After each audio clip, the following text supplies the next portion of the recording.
Hi, everybody. So I've called my presentation, How Might We Catalyze Innovation in Teen Pregnancy Prevention Using Technology? Or, what if digital's also the question? And this is kind of what Jeff was saying at the beginning in the circumstance we find ourselves in when applying for an HHS grant, one from the Office of Adolescent Health, called Using Technology to Catalyze Innovation in Teen Pregnancy Prevention. So digital was baked into that ask, into that question. But this isn't unusual. You know, again, as Jeff was saying, I often get phone calls from people who want advice because I've built a lot of apps in my life. They call and they'll say, well, we're building an app. Can you help us? And I'll ask innocently, usually, well, how do you know you need an app? And they'll say something about, you know, kids these days, they're digital natives, of course they need an app. And I'll say, well, have you talked to any of them? And usually the answer is no, we haven't talked to any of them. And I ask more about, well, try to getting to the bottom of, well, how do you know?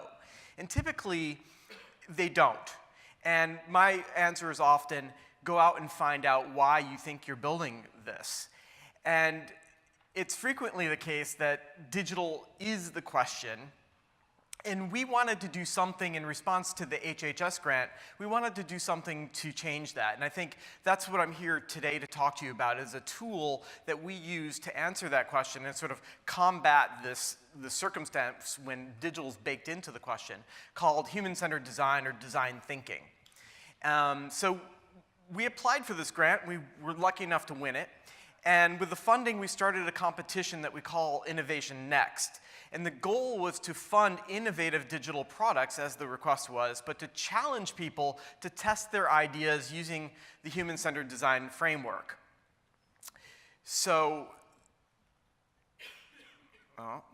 there we go. This is what the framework looks like. Innovation Next itself was a two-stage program. We asked teams of 3 individuals, any 3 individuals, who had a passion for the issue, to come together and make proposals. They proposed a particular challenge and an initial idea to address some aspect, some gap in performance or behavior, and they had to be open to design thinking. We got about 150 applications. This happened a year and a half ago. And we judged those applications through 3 groups of people: campaign staffs, my colleagues, design thinking people, and medical practitioners, and teens, because after all of these interventions were for teens, and so we had an equal number of teens judging these interventions. We awarded 10 teams $80,000 to participate in a human-centered design process. And that happened over the course of 4 months with remote support in the field using the 5 steps that you see here. And the human-centered design process, I have to click and hold, I know. There we go. This is a more detailed look at the human-centered design process. Our partners on this were IDEO, at their San Francisco office, and I've taken this from their website, ideo.org, and you can get a closer look at what it looks like there. So here next are a few shots of what happened during the process, during this 4 months. During it, teams were required to meet with their target audience and study their behaviors. And they did this with an idea of the problem that they were trying to solve, but with letting go of any particular solution, even though they all came in with a solution in mind. They weren't looking for a digital solution. Instead, they were observing and interpreting only. And Post-its are always a big part of the human-centered design process, so I had to put a Post-it picture up there. And the culmination of the first round of work was a business plan and a pitch, which you see up there, the team at the upper left doing, describing the evolution of their idea, the vision of their product, and their plan to get there. Again, the judges were three groups of people, and the 5 teams selected for stage 2 were awarded another $325,000 to further develop their innovation over 18 months. And that's where we are now. We're in the middle of that process. And the teams that won because they changed. They went from coming in from an idea about using digital in one particular way and then pivoting to something else because they learned that their target audience, they learned something critical from the target audience about what their actual needs were. So I want to quickly introduce you to two of the teams that won. This is the Real Talk team, and they came into the process assuming that school was the best environment to do a digital intervention. And they found that that assumption was challenged in a really big way. And instead, after meeting with 13 to 15-year-olds, they discovered that technology could better be used outside the classroom to engage youth through storytelling. And I think that they came in with the idea that it would not only be used in the classroom, but they would be delivering a kind of a curriculum through digital media. And this is what they've ended up with, or where they are right now. The result is this web-based tool for middle schoolers that delivers stories from multiple perspectives in text-based format. And these stories align with the national standards for sex education. Real Talk helps middle schoolers know that everyone has issues and that they're not alone, and lets them see what others are going through. And this was a major insight of theirs through the design thinking process, that the teens really wanted to know what others were doing and how were they combating the same questions that they themselves had. So the result was this tool.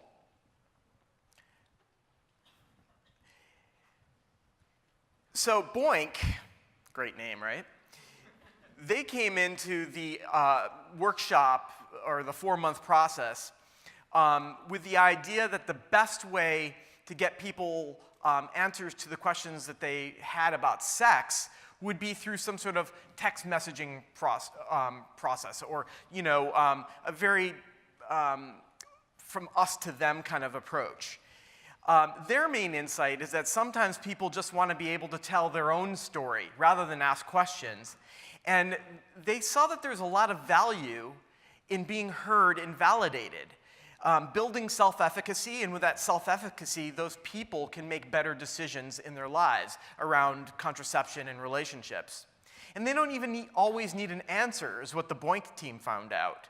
And Boink itself is a space for this kind of interaction. So right now, when a young person has a question about sex and dating, they typically Google it.